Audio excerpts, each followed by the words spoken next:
Dalam nama Bapa dan Putra dan Roh Kudus. Amin.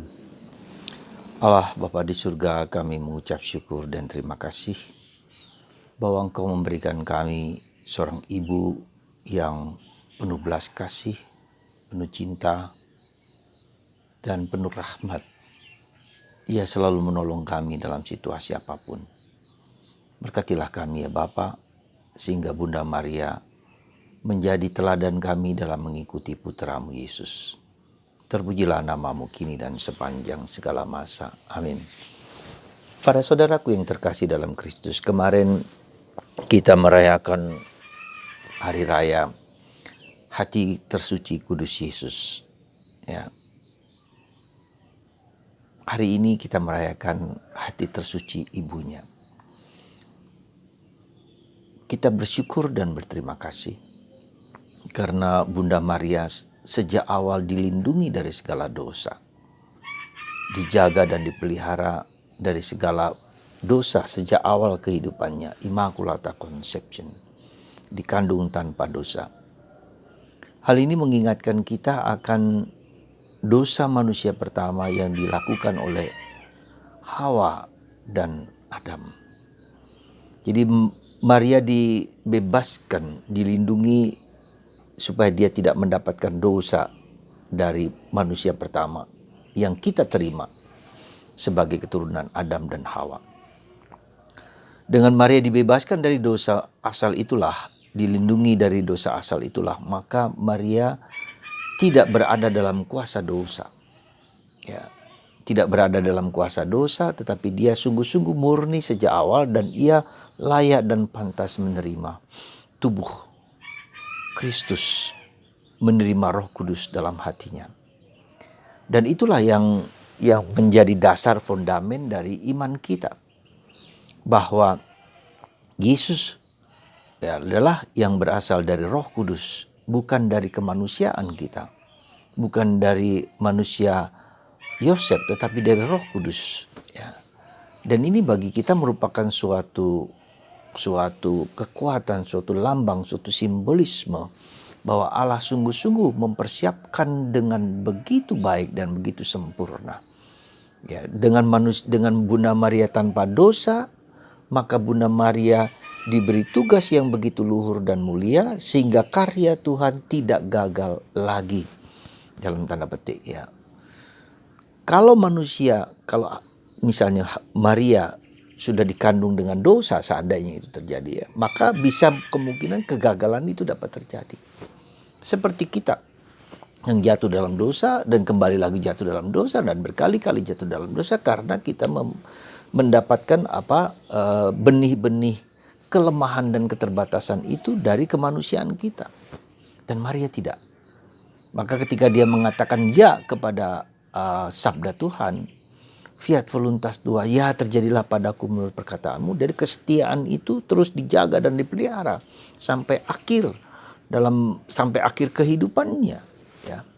Dan itulah menurut kita semua bahwa kita memiliki suatu teladan yang kuat bahwa seorang Maria, seorang Yesus yang tanpa dosa, dan mereka berdua sungguh-sungguh melakukan, menjawab tawaran Tuhan itu dengan setia.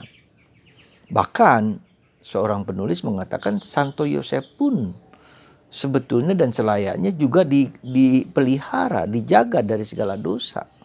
Ya, tanpa dosa asal, meskipun tidak dinyatakan di dalam dogma, tetapi dia yakin bahwa Santo Yosef juga adalah orang yang sungguh-sungguh dibebaskan dari dosa seperti Bunda Maria.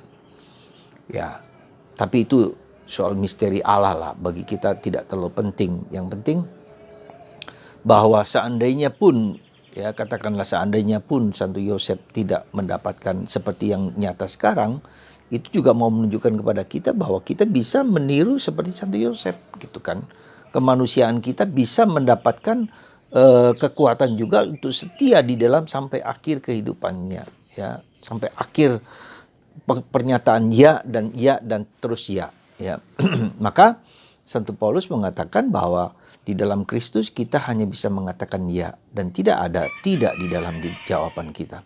Dan ini menunjukkan kepada kita bahwa kita hanya di dalam Tuhan hanya bisa menjawab ya dan ya dan ya. Ya. Tetapi de facto kita bisa mengatakan ya dan tidak. Dan itulah kelemahan dan keterbatasan manusia dalam diri kita, karena kita menanggung dosa asal yang meskipun sudah dihapus oleh surat dengan baptisan, tetapi kita lihat akibat dari dosa asal itu tetap terjadi pada kita. Maka itu saudaraku terkasih dalam Kristus, kita bersyukur kepada Tuhan atas rahmat yang Tuhan sungguh berikan kepada kita, ya, bahwa kita boleh dan layak memiliki pelindung yang sungguh luar biasa, yang selalu menjaga dan memelihara kita dalam kemurnian hatinya. Ya, kemurnian hatinya adalah bahwa dia hanya mau menjalankan, maknanya apa? Kemurnian hati itu, tersuci itu. Dia hanya mau menjalankan kehendak Tuhan. Ya.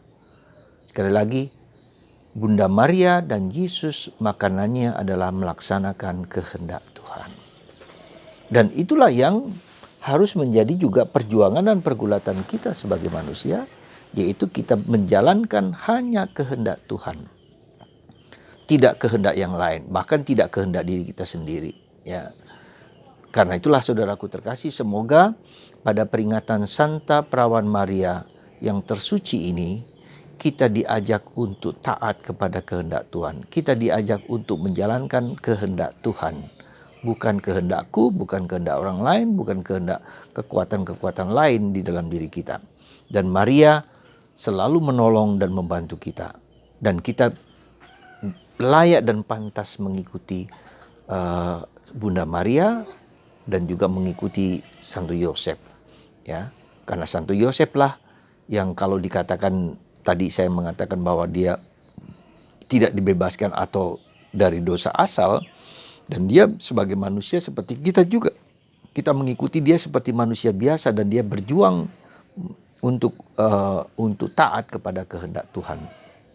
Ya, semoga peringatan Bunda Maria dikandung Bunda Maria tersuci ini mengingatkan kita akan panggilan kita untuk mengikuti kehendak Allah di atas segala sesuatu. Dan Bunda Maria mendampingi kita untuk memilih Tuhan di atas segala sesuatu. Tuhan memberkati kita semua, menguatkan kita semua di dalam proses kehidupan ini, dan kita terus-menerus berusaha menjadi murni hatinya, murni diri kita untuk taat kepada kehendak Tuhan. Tuhan memberkati Anda semua. Rahmat Tuhan mengasihi Anda dan mengasihi kita semua, dan bagi Anda yang sakit, diberi rahmat dan kekuatan untuk taat kepada Dia, yang satu-satunya Allah yang benar dan membahagiakan kita. Berkat Tuhan dalam nama Bapa dan Putra dan Roh Kudus. Amin.